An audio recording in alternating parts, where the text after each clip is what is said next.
Kalau disebut dalam Abdullah, biasanya Abdullah bin Mas'ud radhiyallahu ta'ala. Contoh, an Zainab imra'atu Abdullah. Dari Zainab istrinya Abdullah, beliau berkata, qala Rasulullah sallallahu alaihi wasallam, Rasulullah SAW bersabda, tasaddaqna ya ma'syaran nisa walau min huliyikunna. Wahai para wanita, bersedekahlah kalian meskipun dari perhiasan kalian. Qalat faraja'tu ila Abdullah. Aku pun pulang ketemu dengan suamiku Abdullah. Fakultu. Jadi ini istri dengar tentang istrinya rupanya orang kaya. Disuruh oleh Nabi untuk bersedekah. Maka dia pulang, dia tahu suaminya miskin, Abdullah bin Mas'ud. Bin Mas'ud miskin dari awal ya. Ya, nanti kita sebut bagaimana dia masuk Islam gara-gara gembala kambing di antaranya. Maka istrinya berkata, "Innaka rajulun khafifu dzatil yad." Wahai suamiku, sungguhnya engkau seorang laki yang penghasilannya sedikit, itu miskin. Wa inna Rasulullah sallam qad amarna bi sadaqah. Dan Rasulullah sallam sudah menyuruh kami para wanita untuk bersedekah. Fa'tih fas'alhu. Coba kau pergi ke Nabi sallallahu alaihi wasallam tanya, "Fa in kana dzalika yujzi anni?" Kau tanya, boleh enggak sedekah buat kamu suamiku?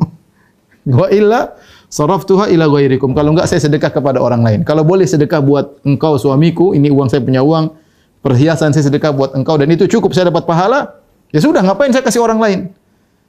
Kata istrinya, coba kau tanya sama Nabi sallallahu alaihi wasallam. Mungkin Ibnu Mas'ud enggak enak atau malu sama Nabi, dia berkata, "Bal i'tihi anti." Engkau saja yang tanyalah sama Nabi sallallahu alaihi wasallam. Sebenarnya istrinya nurut, enggak bilang, "Kamu tuh saya yang mau kasih duit mau." Mas ini sudah enggak punya duit, suruh nanya enggak mau ya. Enggak, ya udah kamu aja yang nanya. Dia pergi tanya. Dan subhanallah ya, betapa banyak wanita yang kaya mentang-mentang sama apa? Mentang-mentang sama suaminya ya, mentang-mentang punya duit banyak ya, berkepribadian, rumah pribadi dan macam-macamnya. Mobil pribadi. Kemudian sombong dan angkuh ya, mentang-mentang kepada suaminya.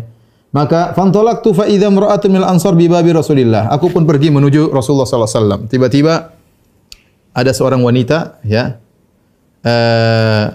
di pintu Nabi sallallahu alaihi wasallam. Hajati hajatuha. Ternyata pertanyaanku sama dengan pertanyaan dia. Ini bagaimana para sahabiat dulu mereka dapat hadis, mereka langsung mempraktekkan. Ternyata sama-sama suaminya miskin. Maka mereka tiba di pintu Nabi sallallahu alaihi wasallam dan apa namanya? Mereka tentu segan kepada Nabi. Mereka nunggu di pintu Nabi sallallahu alaihi wasallam. Jadi dahulu mudah orang kalau mau tanya Nabi ya. Dahulu tidak seperti sekarang sulit ya. Banyak kesibukan dan yang lainnya atau banyak alasan ya. Nabi sallallahu alaihi wasallam kepala negara tatkala itu tapi mudah untuk ditemui. Fa kharaja alaina Bilal, maka keluarlah Bilal, faqulna lahu. Kami pun berkata kepada Bilal, Bilal ketemu kami, perwakilan Nabi. Iti Rasulullah sallallahu alaihi wasallam fa akhbirhu anna imra'ataini bil babi tas'alanika. Sampaikan kepada Nabi sallallahu alaihi wasallam bahwasanya ada dua wanita di pintu rumah beliau bertanya kepada engkau wahai Rasulullah. Sampaikan kepada Nabi. Ada dua wanita di pintu rumah Nabi bertanya kepada Nabi. Atajzi as-sadaqatu anhuma ala azwajihima wa ala aitamin fi hujurihima. Apakah cukup jika seorang memberi sedekah kepada suaminya ya atau kepada anak-anak yatim yang dalam perawatan mereka, tidak usah kasih keluar, kasih orang rumah saja, apakah dapat pahala? Wala tukhbirhu man nahnu, tapi jangan ngomong siapa kami. Ya ini mungkin istrinya jaga harga diri Ibnu Mas'ud, enggak usah ngomong siapa kami. Qalat fadakhala Bilal ala Rasulullah sallam, maka Bilal pun datang menemui Nabi, maka Bilal pun bertanya, maka Rasulullah bertanya, man huma? Siapa dua orang wanita itu? Ya Bilal enggak mungkin bilang enggak tahu, enggak mungkin, ya sudah. Maka Bilal berkata, faqala imra'atun minal ansar, seorang wanita dari Ansar, wa Zainab, satunya Zainab. Faqala Rasulullah SAW, karena Ibnu Mas'ud adalah muhajirin. Satunya wanita Ansar, satunya Zainab. Rasulullah bertanya, ayu zayanibu? Zainab yang mana? Zainab banyak. Di zaman Nabi banyak namanya apa? Zainab. Bahkan istri Nabi dua istri Nabi namanya Zainab. Zainab bintu Jahsh, Zainab bintu Khuzaimah ya. Nabi istrinya dua namanya Zainab. Ini Zainab juga istrinya Abdullah. Maka Nabi bertanya, ayu az-zayanib? Zainab yang mana? Qala, kata Bilal, imra'atu Abdullah, istrinya Abdullah bin Mas'ud. Dia tanya kalau sudah kasih sumbangan sama suaminya cukup atau tidak. Maka Rasulullah SAW berkata, katakan kepada dua wanita tersebut, lahuma ajrani, mereka berdua dapat dua pahala.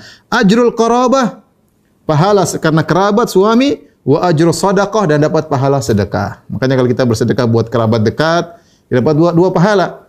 Pahala sedekah dan pahala kerabat. Dalam riwayat yang lain ya, Zainab datang kepada Nabi, ya. Dia bertanya, "Ya Rasulullah, sungguhnya engkau perintahkan kepada kami untuk bersedekah dan saya punya perhiasan, saya ingin bersedekah dengan perhiasan saya." Dan Ibnu Mas'ud bilang dia dan anaknya lebih utama untuk dapat sedekah. Maka Nabi SAW berkata, "Shadaqa Ibnu Mas'ud." Ibnu Mas'ud benar. "Zaujuki wa waladuki ahaqqu man tasaddaqti bihi alaihim." Suamimu dan anakmu lebih utama untuk kau sedekahi daripada yang lainnya. Jadi para ibu-ibu yang kemudian alhamdulillah diberi kelebihan harta, kemudian suaminya pas-pasan atau setengah pas-pasan, ya. Kalau punya harta tidak usah ragu-ragu untuk sedekah kepada suami dan anak-anak, itu dapat dua pahala, pahala sedekah dan pahala kerabat, ya.